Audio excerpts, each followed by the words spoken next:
So there I was sitting in seat 2B of an early morning flight from Philly to Chicago, thinking I'd catch up on some emails and get a head start on a client pitch, nothing out of the ordinary. Until this little black girl, maybe 11 tops, slides into the window seat next to me like she owned the cabin. Polite as hell, book in hand, wearing this neat little navy blue dress. I gave her a quick nod, didn't think much of it at first. But something about it just itched. Maybe it was the way she buckled in like a seasoned traveler. Or how she cracked open To Kill a Mockingbird, yeah, that book. The one white folks love to quote when they wanna sound deep. Anyway, I flagged down the flight attendant, Marian, and say, "Hey, is there another seat available?" Try to keep it low-key, professional, you know, like, I just need quiet to walk. She gives me the kind of smile that says she's 2 minutes from snapping, and says, "No sir, all passengers are in their assigned seats." And I'm like, alright, but I'm still stewing. You ever have that moment where you know you're the jerk in the room, but you can't stop? That was me. I whisper, "Look, is this normal? An unaccompanied kid in first class." Then she says, "Her name is on the manifest. She belongs here." But I'm already past listening. I say, "Can I see the list?" Like an idiot. And that's when it happens. The girl who's been quiet this whole time, eyes on her book, not bothering anyone, lifts her chin and says, real clear, "My name is Amora DuPont Carrington." Now that name lands like a bomb in the cabin. Marian's clipboard hits the floor, no joke, and suddenly it's like the whole plane shuts up at once. You could hear the AC humming.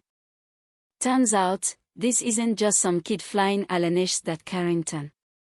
Like, American royalty level. And I, genius that I am, just tried to have her removed from first class. Let me tell you, if I could have melted into the seat, I would have. People were staring, not at her but at me. The silver-haired lady across the aisle gave me this look like I just insulted her whole bloodline. I go red. The captain even comes out. The captain. Just to tell me, she's in the correct seat. Sir. So I shut up. I try to walk. Fail miserably. Meanwhile, Amora still got her book open, but she hasn't turned a page in 10 minutes. She's stiff, too still for a kid. I realize I didn't just embarrass myself, I made her feel unwelcome for existing. And then turbulence hits. She grips the armrest like it's her first time flying, even though you'd never guess it from earlier. So I say, just trying to make peace, "It's just air pockets. Like bumps on a road." She nods, tight-lipped. I know. I understand the physics. Doesn't stop the fear. And for some reason that broke me. We start talking. Turns out she's not just smart, she's brilliant. Her mom was a literature professor, passed away 6 months ago from cancer. Her dad, fighting his own battle now. That's why she's flying alone. And 2M sitting here whining about needing peace and quiet to write a stupid memo. She even quotes Atticus Finch to me. You never really understand a person until you climb into their skin and walk around in it. Yeah, she hit me with that. I told her I was sorry. She didn't say it's okay. She said, "Thank you for the apology." Straight, calm, dignified. Like she's had to carry herself like that too many damn times for someone her age. Later, I found out she knew about her dad's cancer, even though he tried to hide it. She was headed to her aunt's in Chicago trying to act like everything was fine when her world was falling apart. And she did it with more composure than half the executives I know. Before we landed, I told her I wanted to do something, anything to make it right. She just looked at me and said, "My mother used to say, it's not about never making mistakes, it's about what you do after." I couldn't even speak.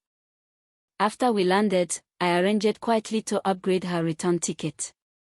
Paid the fees, told the airline to make it happen anonymously. Not because she needed it. She clearly didn't. But because I did. A gesture, a start something. She turned back before walking off the plane, gave me this little nod. That look people give you when they see you. Really see you. And I've been thinking about it ever since. Let's be real, if her last name hadn't been Carrington, would anyone have stood up for her? Would I? So yeah, now I ask you, why did it take that name to make her visible? Think about that for a second. Then tell me, was I just one guy being an ass on a plane? Or is this something bigger? Drop your thoughts in the comments. Was justice served, or just delayed until it had a famous last name?